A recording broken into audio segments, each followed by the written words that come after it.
ভোরবেলাতে বাসে এত ঠান্ডা লাগছিল, তার জন্য তেমনভাবে ভালোভাবে ঘুমাতেই পারিনি। আর তার মধ্যে বসেছিলাম জানলার ধারে।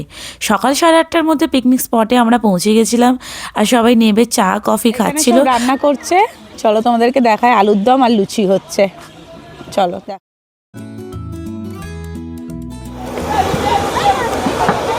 সকালবেলা দিয়েছে কফি বিস্কুট, ঠিক এরকম একটু একটু রোদ্দুর বেরোচ্ছে। এই পাহাড়ের দিকটায় নামবো।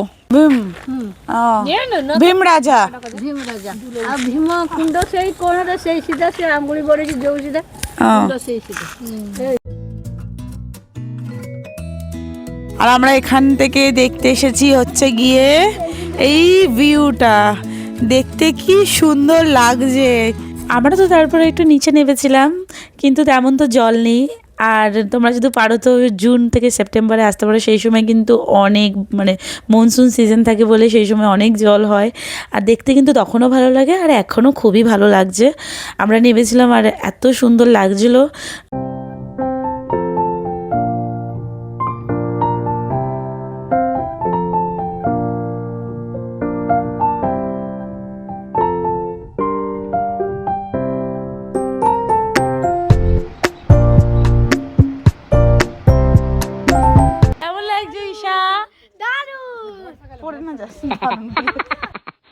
সকালে জলখাবার দিচ্ছিল লুচি, আলুর দম আর মিষ্টি।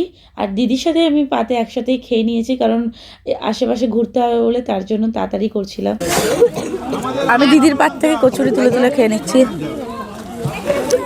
সকালের জলখাবারটা কিন্তু জমে উঠেছিল, আর তাড়াতাড়ি করে খেয়ে নিচ্ছি। যাবো এইদিকেই আশেপাশে ঘুরতে।